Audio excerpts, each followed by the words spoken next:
Hey guys, welcome to my channel. Guys, middle of the night, but I really wanted to show you something. Maybe, potentially, there is a solution to solve any stutters in games if you use SteamOS or Linux. Maybe it needs some more testing.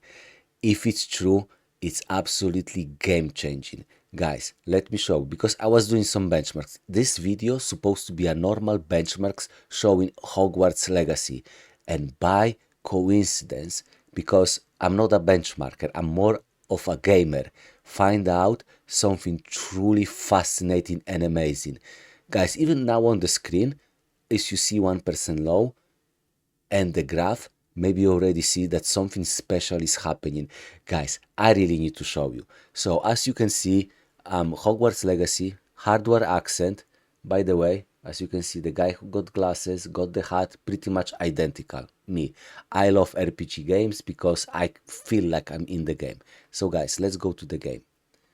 Let's go to the game. Let's reset the counter.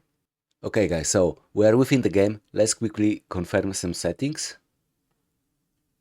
Okay, here you go. 1440p, no frame cap, yeah, and high settings. Just normal. Guys, I was writing the benchmarks and maybe I find out something so truly amazing. I really wanted to share with you and hopefully ask for help to confirm if it's true. So that's how normally game behaves. And I was just running around the town. I was just normal. Look at the graph. Normal graph, normally how game's supposed to behave, and what is the biggest problem of PC gaming. Amazing FPS, supposed to be 120 FPS, but realistically it's way worse because the graph is not flat. Yeah, you fluctuate and it feels way worse. It's actually better normally to lock FPS like to 60 so it's stable, not like that. Yeah, what if I tell you it's not only be fixed but even improved? Guys, this not supposed to happen, what I'm going to show you. Yeah, that's not supposed to happen. Okay, 1% low, as you can see, unstable graph. Guys, if I'm using MangoJuice, it doesn't work with settings within the game. If I use MangoJuice and lock FPS to 120, not 60, 120, let's see what's gonna happen. Guys, that's not supposed to happen. That's not how it works. Okay, and let me reset the FPS now. Bro, what kind of wizardry is that? That's not supposed to happen. That's not how it works. Yes, people lock FPS to make it more smooth, but that's not supposed to rise 1% lows, guys. That's not supposed to happen. Okay, I don't want to be too happy too early because maybe it's a problem with Mango Hat. I don't know. But I've tried this on Windows. On Windows, it's not the same. Actually, it's quite the opposite. And maybe I found another elephant that was still always in the room and nobody talk about this. Guys, if this finding is correct, if this is correct, what I'm showing you now, this completely flat, perfect flat line, it solves the biggest problem of PC gaming, stutters and uneven frames. I cannot even describe you how good it feels, how smooth it feels. Guys, I need your help. I hope more people test it out and check if it's correct or not. If not, then we have a problem. Because if it's not correct, it means Mango Hat is lying to us. And maybe more software is lying to us as well. So I want to show you what's happening on Windows because I was testing performance between SteamOS and Windows. And on Windows, I find a problem, potentially. Please, yeah, okay, let's meet on the other side and I will show you what I'm talking about. Ladies and gentlemen, we are in the game. Let's confirm the settings. So here you go. Settings, everything high and 1%, okay, and 1440p, uncapped. Yeah, looks the same. Okay.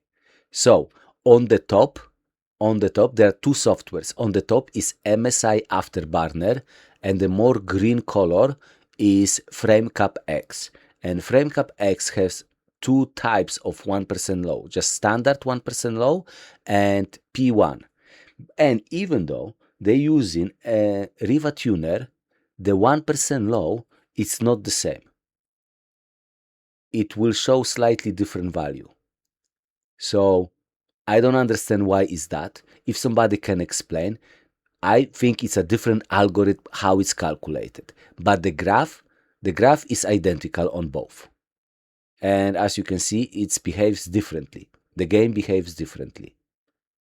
Okay, I'm running. Here you go. Yeah, I cannot hold like 100, more than 100 FPS. It's instantly dropping. Instantly. Even if I'm not moving, by the way. Okay? Okay, so let's apply the 120. Yeah, let's do this one. Enter. It's more flat. Let's reset. It's more flat, the graph, but it does pretty much nothing. It does pretty much nothing. But guys, this is worse than I thought. Let me reduce to 60 FPS. 60. Yeah. What the FrameCapX is doing is absolutely insane. Let me reset the graph. Guys, have you seen what I've done? MSI Afterburner shows 60 FPS and perfectly flat graph. It feels good. I'm telling you, it feels good. It's perfect 60 FPS. But FrameCapX never, ever does the same average and 1% low, even if the graph is perfect. No matter what I do, it always gives me 10-20% less FPS. Let me reset again. Actually, I cannot. It will never give me 60 FPS. And I wonder, does it lie? How come it's such a big difference? Does it simply give me 10-20% lower 1% lows without actually calculating the FPS? Because one of the software is wrong, isn't it? They cannot be correct at the same time. This cannot be true. How come I lower the FPS? And look, even if I lower to 30 FPS, just to make sure that FrameCapX will be 30 FPS. Let's do that. Let's see what happens. Let's see what happens. The graph is perfect. Yeah, I'll reset again. The graph is perfect. MSI Afterburner behaves and shows what I believe is true. But FrameCapX, I don't know what it's doing. Always give me 10-20% lower 1% low. It feels like the number is made up. Guys, please confirm if my findings are correct or not. You don't need Linux. If you have Windows, please install MSI Afterburner and FrameCapX. And please let me know, let everybody know in the comments so other people, we can have a discussion. Because maybe this findings is so important how we look at benchmarkings, because a lot of benchmarkers using that software, and maybe that software is lying to us, because there's no way this 1% low, I cannot look the graph is perfect, but it cannot be true. It just cannot be true. And guys, on the other hand, what is happening on Linux, on SteamOS, reducing that, if I don't know how it's possible. One explanation is the software is wrong. Another explanation, something happened with the scheduler that have more power than move the performance from the top, you make it easier to run the games from the top, you limit the FPS and it gives boost on the bottom. Maybe the scheduler makes some magic. Maybe something else happening. Maybe the game adds a little bit of input lag, let's say, a slight input lag, and can sort the frames, pace the frame better. Maybe something happens. Maybe the drivers behave differently and make a better frame pacing. I don't know, but something happened, some kind of magic happening on SteamOS. Or maybe it's a placebo effect, maybe the software is wrong. Please let me know. But if true, the findings I think are extraordinary and extremely important. So, yeah, guys, thank you for watching and see you in another one.